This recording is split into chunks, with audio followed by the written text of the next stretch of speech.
When I think of the problems of the city of Chicago, I think of a tangled, complex knot of a ball. God, you are impossible when it comes to impossibilities. You're impossible to understand, but you can bring what's possible here. And what I see as this ball is unraveling, I see it as one unified piece. And one piece doesn't need to choke the other piece out.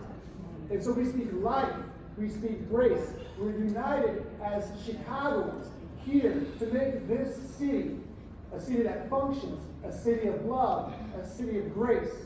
And so we put aside our supersaturated egos. We put aside our personal ambition. And we do that for the sake of making this city just, right, loving, and true. Wisdom of God, come upon us because we need you.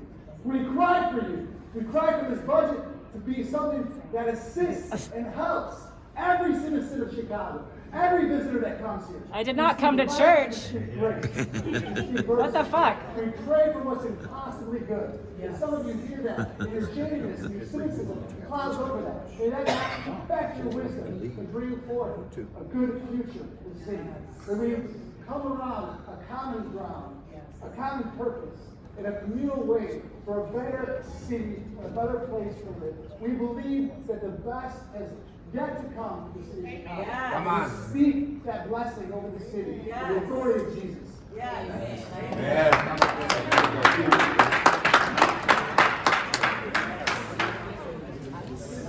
I was taught there was a separation of church and state.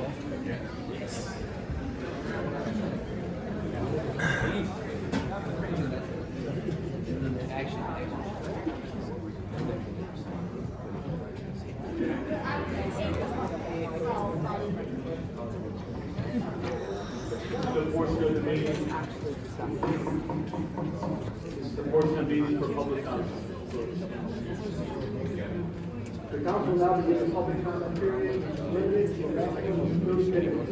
Speakers limited to 3 minutes. Speakers cannot be so short for any time for another speaker. Any written comments that have been submitted will be posted and made available for automatic review. Our first speaker this morning is Mona M.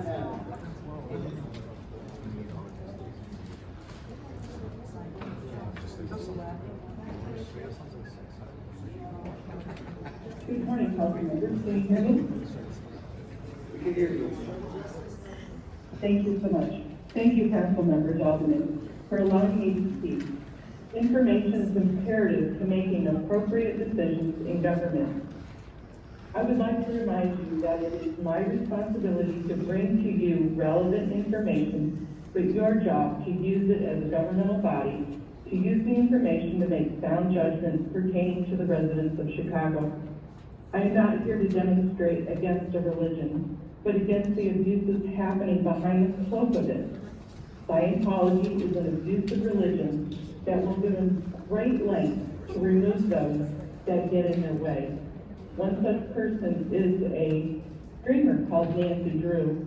Look it up. It's called Boozgate. The funder of the Chicago Org has the state's attorney's ear to continue a claim that a person allegedly hit a staff member with her breast. The funding and the time of the city's precious funds is being wasted to appease a cult. I implore that you drop this frivolous case. Thank you, and I yield back my time. Thank you very much for your comments. Our next speaker this morning is Ellen Spilla.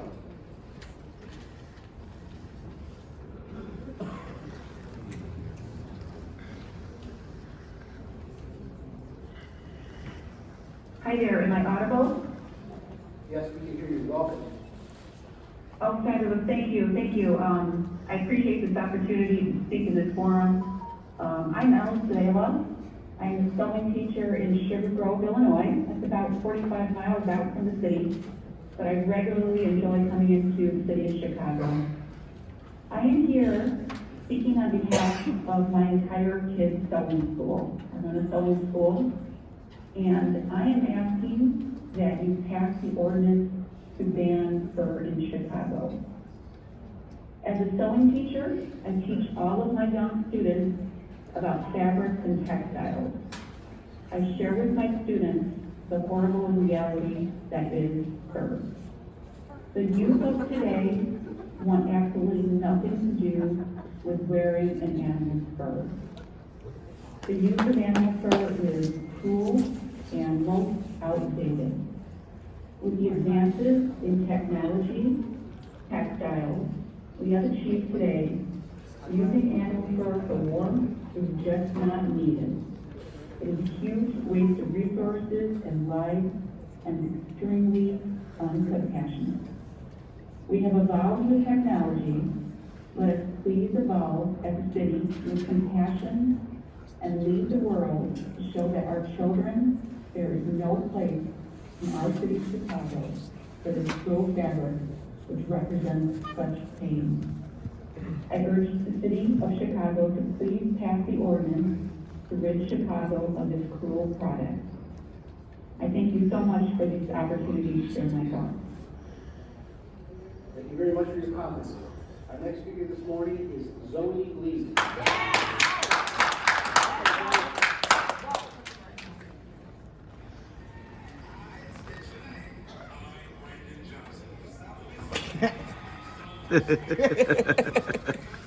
Hey, good one. Yeah, he doesn't know what the Constitution is.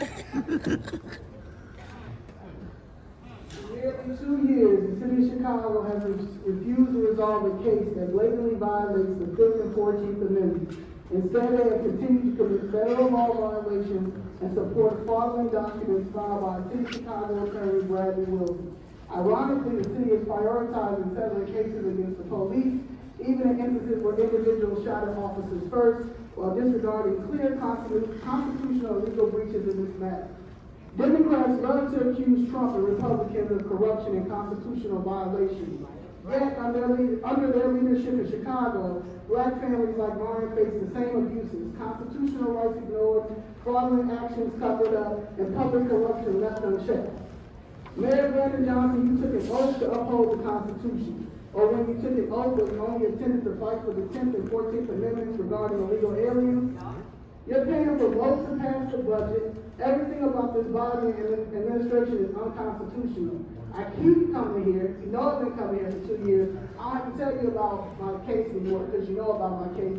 Mayor Richard Solari, you know about my case too. And you also took an oath. All of y'all took an oath. Y'all are straight violating the U.S. Constitution, but y'all sit and talk about how Trump is so unconstitutional and how he's going to overturn the government and he's going to do all this. But I've been coming here for 2 years. This is the Democratic Party. This ain't Trump. This ain't Matt Gaetz. We go from the federal level to the state level to Governor Pritzker to a party Raoul that we cannot find, who's the Attorney General, to you guys fighting for some illegal aliens who haven't put a dime in this country with a building that the city of Chicago Buildings Department demolished because this disgrace, alderman over there, 17th Ward, David Moore, didn't do his duty as an alderman. This falls on you. I don't think anything falls on you. You're the mayor this time. What is the purpose of you raising your right hand? Come on. What is the purpose of that? Answer that. That's crazy. You are in violation of the Constitution. The U.S. Constitution, the law of the land, the supreme law of the land. DOJ. That's crazy.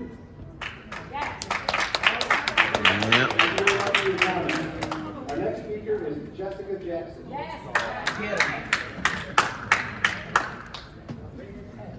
Go Red. Now, before you get offended and try to stop me from saying what I'm going to say, you're a biblical person, so you say. Just like I am. The Bible speaks of stupidity.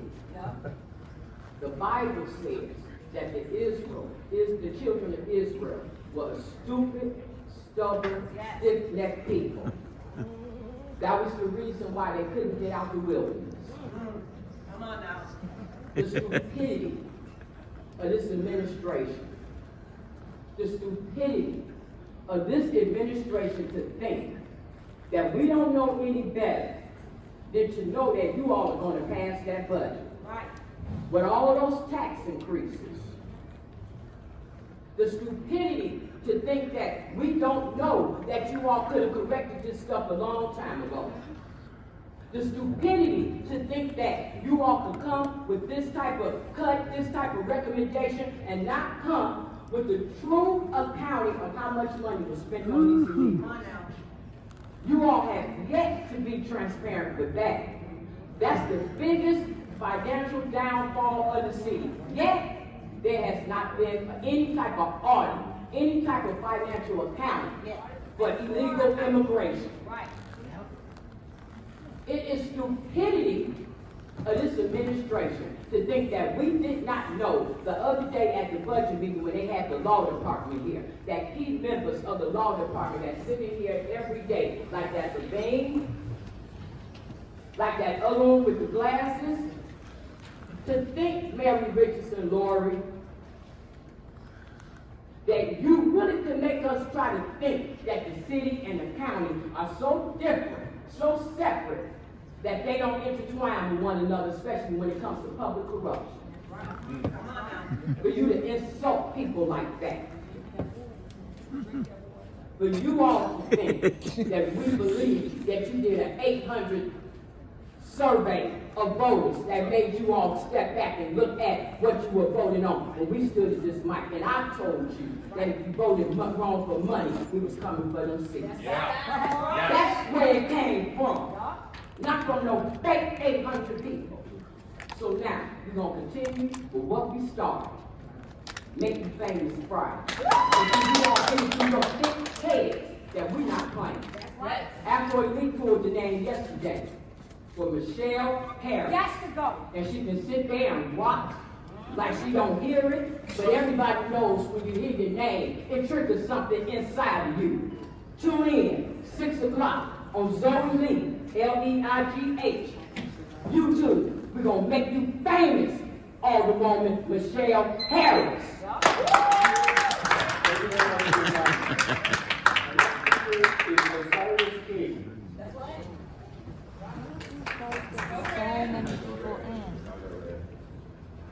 Good morning, Mayor Brandon Johnson. It's my first time seeing University was not seeing it through the news.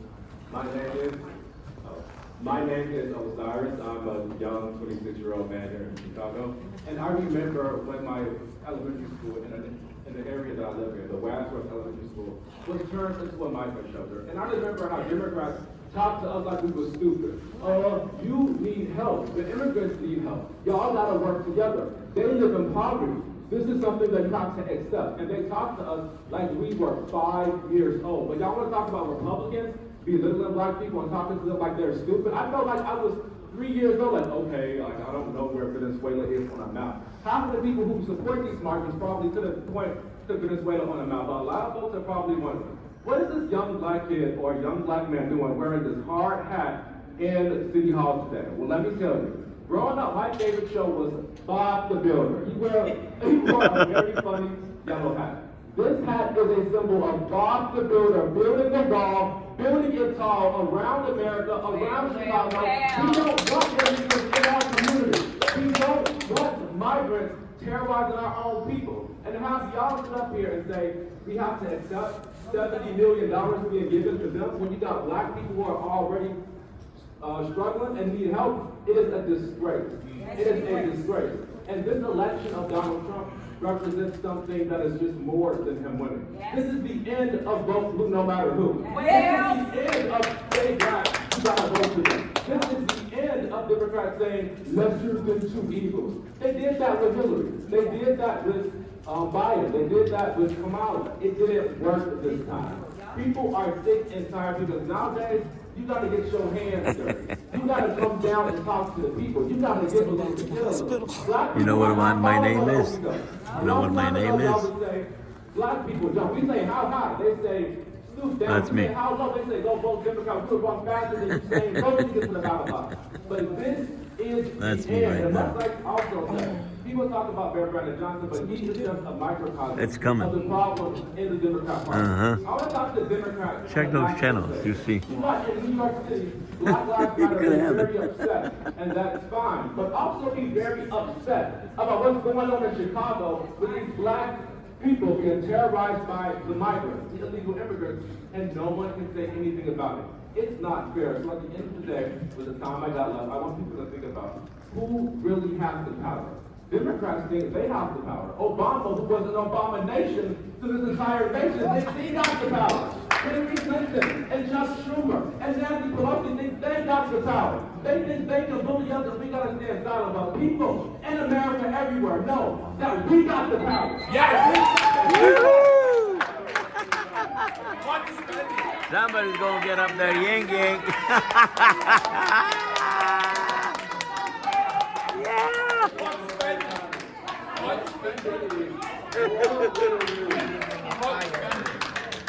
That's lovely.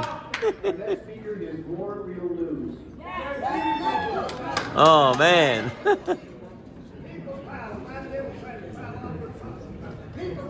Y'all like my blue shoes? They hurt.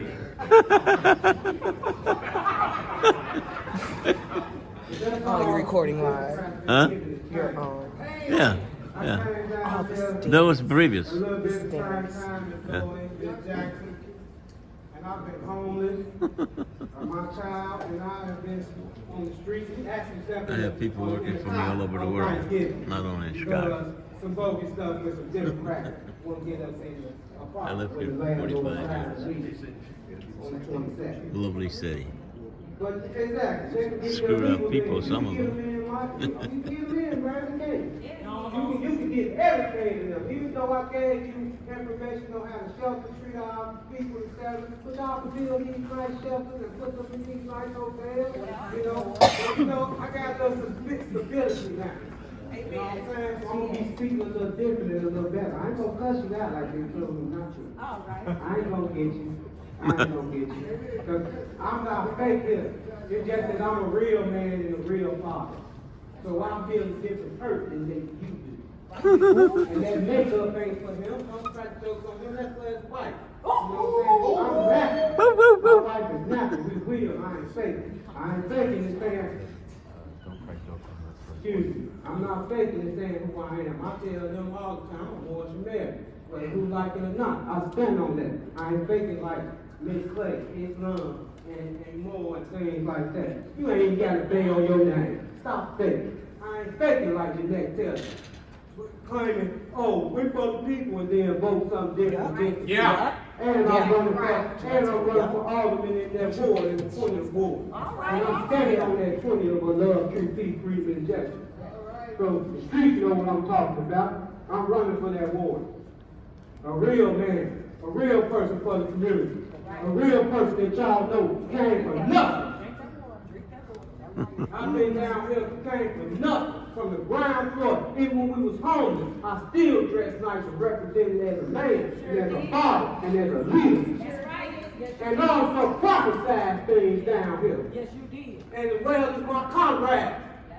We prophesied go red. We prophesied we gonna get something up in here. That red looks nice, so you may call it. Always look like a ripple. But anyway, we gonna get it. We gonna get it. Time is up, sir. Insult people on this board. Time is up. Oh, the bear's getting upset. Oh.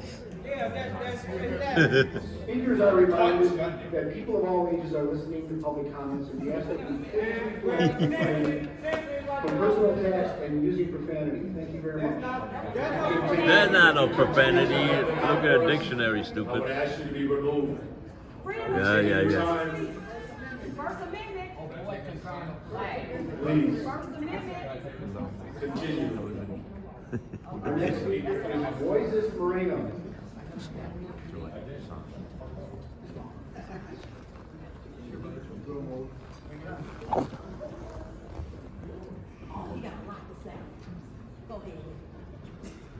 Good morning, everybody.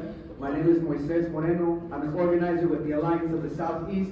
I'm here to urge the City Council to slow down and defer the side quantum development. I'm asking that we slow down and defer until there is an environmental review completed, until there is a remediation plan in place, until there is a clear and specific community benefits prioritized by the community. As far as petitions, we submitted a petition to the zoning committee, over 142 signatures asking them to slow down the process for community benefits. We now have 356 signatures. In the petitions, the main community benefits include protecting the environment and our health, guaranteeing jobs and education pipelines for local residents, including 10th Ward and 7th Ward residents. We want paid internships for high school students. We want pathways to careers for local residents and job training. And development without displacement.